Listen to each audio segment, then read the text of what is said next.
días. Mi nombre es José Antonio Payet, soy socio del estudio Payet, Reicau y Pérez, enseño Derecho de Sociedades en la Universidad Católica y estoy encantado de hablar con ustedes sobre el tema de por qué se necesita una nueva Ley General de Sociedades. Sí, mi nombre es Osvaldo Junckhoff, soy abogado, graduado en la Universidad Católica, con una maestría en ESAM y por supuesto doctor en Derecho también, magíster y doctor en Derecho.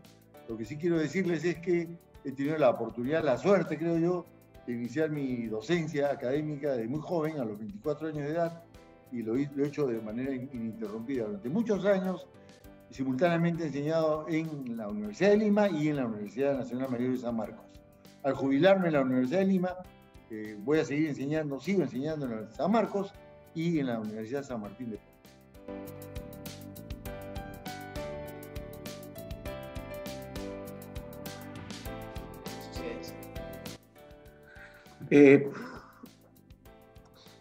Porque la ley actual, siendo una muy buena ley, creo que presenta en la actualidad dos inconvenientes, dos elementos, digamos, que son oportunidades de mejora. El primero es que la ley, en su proceso de aprobación en el año 96, 97, 98, sufrió algunos cambios, algunos ajustes, sobre todo a nivel del proceso parlamentario, que determinan que tenga partes que son un poco claras, a veces un poco contradictorias. Por ejemplo, para darles un ejemplo, el tratamiento de la impugnación y nulidad de los acuerdos societarios. Hay algunas cosas más. Entonces, esas cosas tienen que mejorar. Por otro lado, es una ley que para el dinamismo de la actividad societaria y el dinamismo de los cambios que se dan en el gobierno de las empresas es antigua y está un poco desactualizada, ¿no? Esta ley es del año 98, tiene más de 20 años de vigencia y es anterior a una gran transformación en el derecho de sociedades, que es el gran movimiento a favor del buen gobierno corporativo, el gran movimiento a favor de la transparencia en el gobierno de las sociedades, que se inicia en fines de los 90, inicios de los 2000, sobre todo a raíz del famoso caso Enron en los Estados Unidos y el dictado de la ley Sarbanes-Oxley, SOX, en ese país, y las leyes de transparencia que se dictaron en numerosos países europeos. Las leyes de sociedades requieren renovación. Ahora, ¿por qué una nueva ley y no, digamos, cambios puntuales? Por razones de sistemática, creo.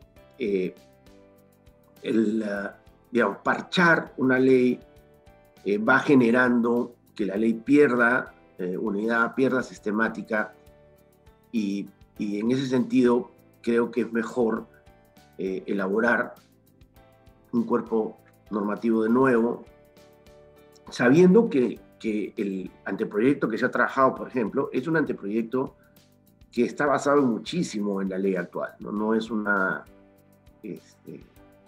proyecto de norma que ignore lo anterior, sino más bien es algo que se basa en lo anterior y en muchísimos temas, incluso repite articulado de la ley anterior. Yo creo que sí, yo sí estoy de acuerdo en que haya, en ese momento, en la década en la que estamos ahorita, un derecho que se está dinamizando y se está cambiando mucho, y que sobre todo la digitalización es tan importante, ¿no? En el mundo entero, yo sí creo que es importante una nueva ley de sociedades, ¿no? Modernizar nuestra ley, y sí estaría de acuerdo y apoyaría totalmente, ¿no?, una nueva ley general de sociedades. Yo creo que sí, yo creo que sí. Yo no sé si necesariamente con tantos artículos, ¿no? Que ahora tiene 458 artículos, en fin, es una serie, ¿no? Quizás hasta podría simplificarla, ¿no? En base a conceptos como es en otros países, ¿no? el proyecto es un buen proyecto el que ha hecho el grupo publicado, es un proyecto que tiene bastantes artículos, quizás se podrían reducir. Pero yo creo que hay conceptos o ideas que se deberían incorporar en una ley, ¿no? Por ejemplo, para mí, en este momento hay 7 modalidades societarias, 5 comerciales, 2 civiles. Para mí, yo sí incorporaría a las sociedades unipersonales. Por lo menos son 15 o 20 países que las regulan, ¿no? En el Perú es cierto que existe la empresa individual de responsabilidad limitada, o sea, la IRL de 1976 en el gobierno militar, ¿no es cierto? Pero no se olviden que el único titular tiene que ser persona natural, ¿no es cierto? Lo cual, de alguna manera, constriñe la actividad de la CIR a las pequeñas empresas, ¿no? Entonces, de alguna manera creo yo que una octava modalidad societaria podría ser la sociedad unipersonal, que podríamos hablar mucho rato con eso. Si bien no hay pluralidad, hay un solo titular, ese titular puede ser una persona jurídica, ¿no? Otro concepto importante es el de la nacionalidad de las sociedades. En este momento la ley de sociedades no tiene ningún artículo que hable de la nacionalidad de la sociedad. Y en este momento es un tema que se está conversando mucho en el mundo entero. El tercer tema es el tema del allanamiento de la personalidad jurídica, ¿no? O sea, es un tema del levantamiento del velo societario que genera múltiples conflictos de naturaleza judicial, arbitral, etcétera, ¿no? Y que creo yo que se necesita una adecuada regulación. Después, como ya lo mencioné, me gustaría incorporar como contrato regulado por la ley el contrato de grupo de empresas o de grupo de sociedades.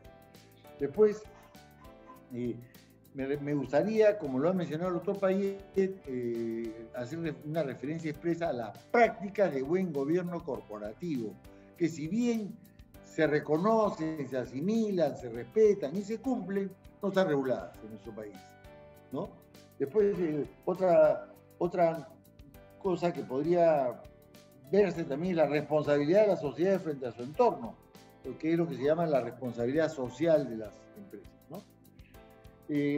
Creo que hay una serie de temas que se podrían hablar, pero por ejemplo, qué duda cabe que la informática, la tecnología de la información está influenciando muchísimo, qué cosas que podrían cambiar, como están cambiando sin duda, ¿no?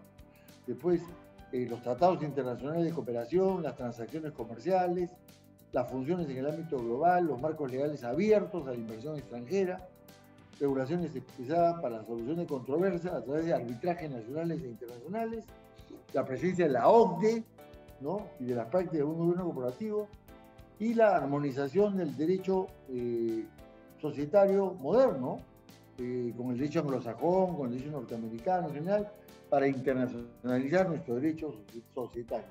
Yo simplemente quería hacer referencia, ¿no? A 3 normas que se han dado en los últimos años, que han incorporado temas muy modernos, muy interesantes, y que no han sido lo suficientemente desarrollados. En primer lugar, el tema de las famosas SACs, Sociedades Anónimas Cerradas Simplificadas, reguladas por el Decreto Legislativo 1409 del 13 de septiembre de 2018. Sin duda, ¿no? Aquí podríamos decir que no haría falta, ¿no? Quizás regularla, porque existe ya una regulación propia en su ley. Pero también, por ejemplo, se ha modificado el Código Tributario incorporando la responsabilidad de los administradores en el incumplimiento de las normas tributarias, modificándose el artículo 16, numeral 13 del Código Tributario. Y por último, creo yo de gran importancia es esa ley del 23 de octubre del 2020, recientemente reglamentada, que es la ley de las sociedades BIC, o sociedades de beneficio de interés colectivo, ¿no? Que no conllevaría una modificación de la ley, porque cualquier tipo societario constituido con arreglo a la ley de sociedades puede adaptarse al esquema de las sociedades BIC, o sociedades de beneficio e interés, ¿no? Ambiental, ¿no? social y ambiental, por supuesto, que es un tema muy interesante sobre el cual he trabajado bastante y he participado como asesor del autor de la tesis y después del proyecto de ley. Bueno, son demasiados los temas que se pueden tocar y estoy a sus órdenes, doctor.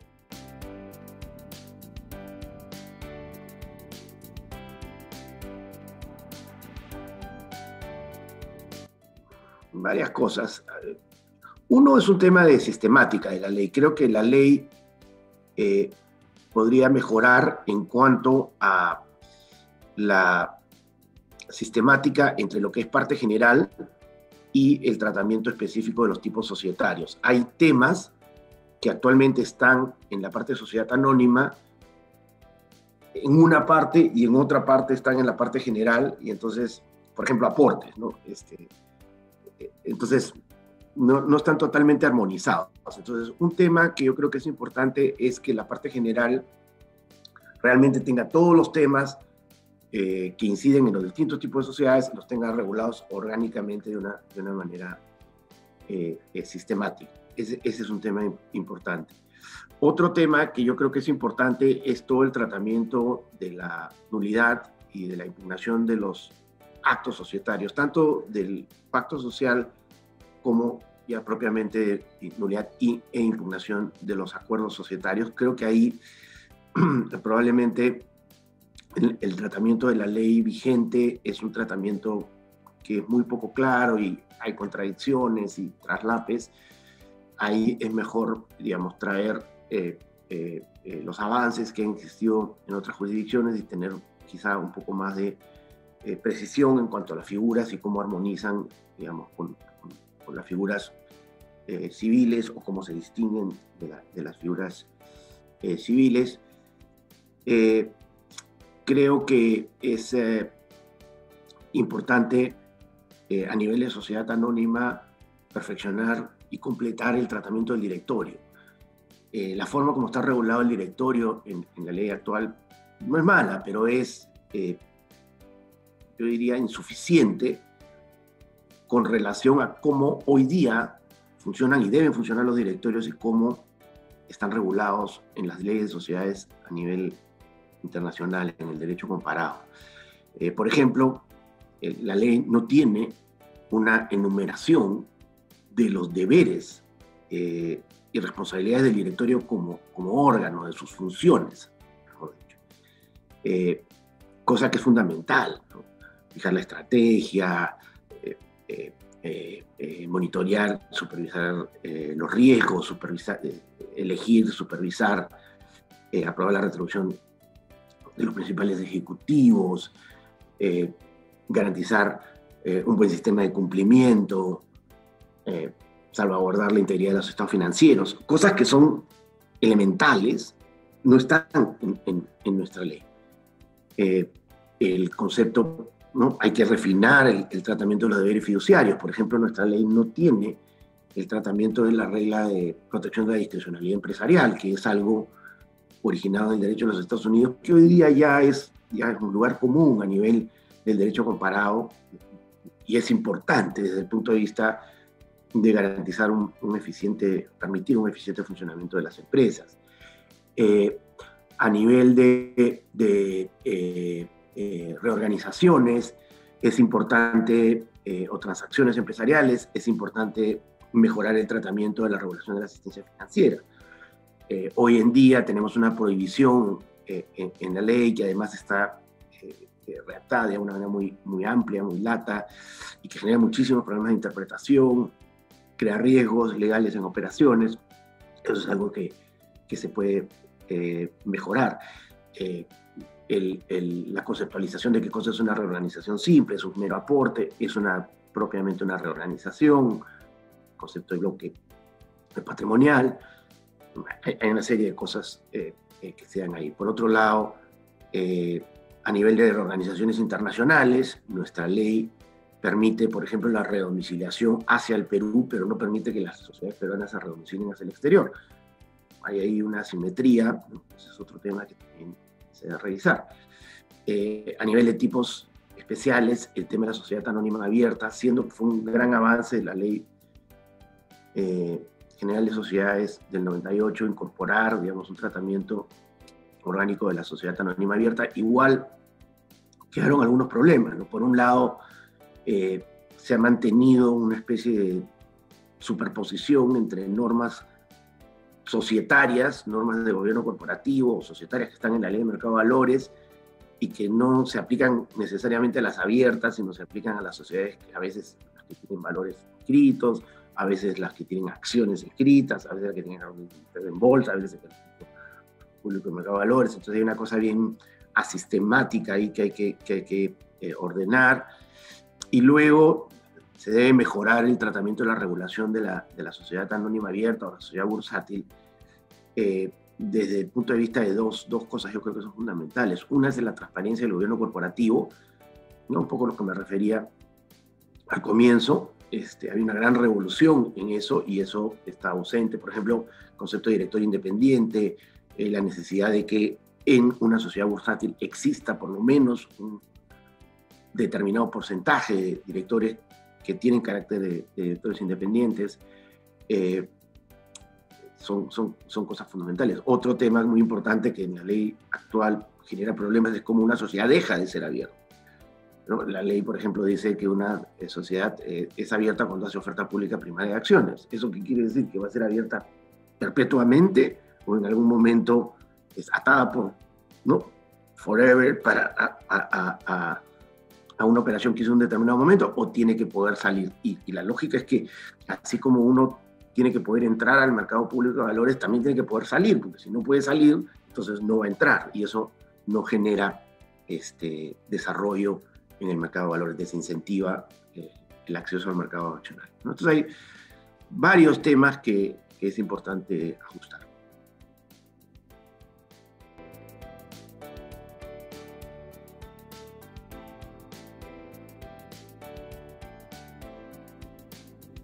Artículo 11, que es el que regula el objeto social, para mí, y antes no pensaba así, pero ahora sí pienso diferente, es un artículo que te obliga, que te limita, que te restringe a una determinada actividad específica.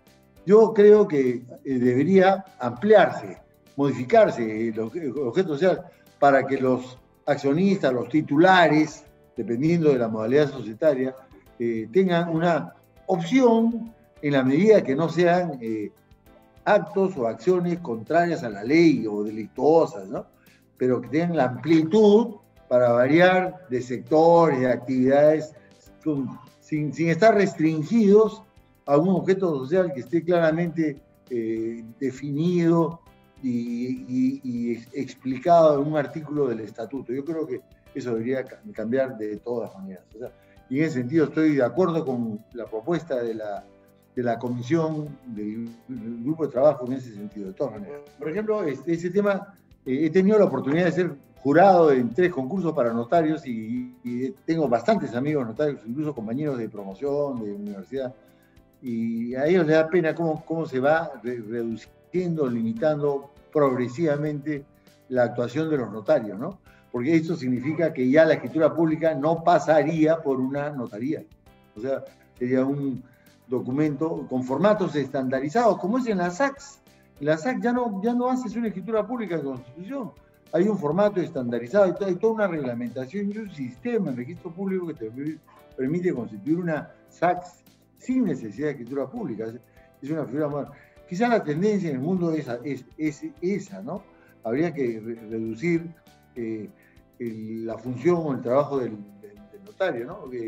Es un tema que se está discutiendo mucho, incluso se está organizando un evento donde voy a participar, porque de alguna manera, si bien se han debilitado algunas funciones notariales, se han fortalecido otras, ¿no? Entonces, es bien importante ese tema.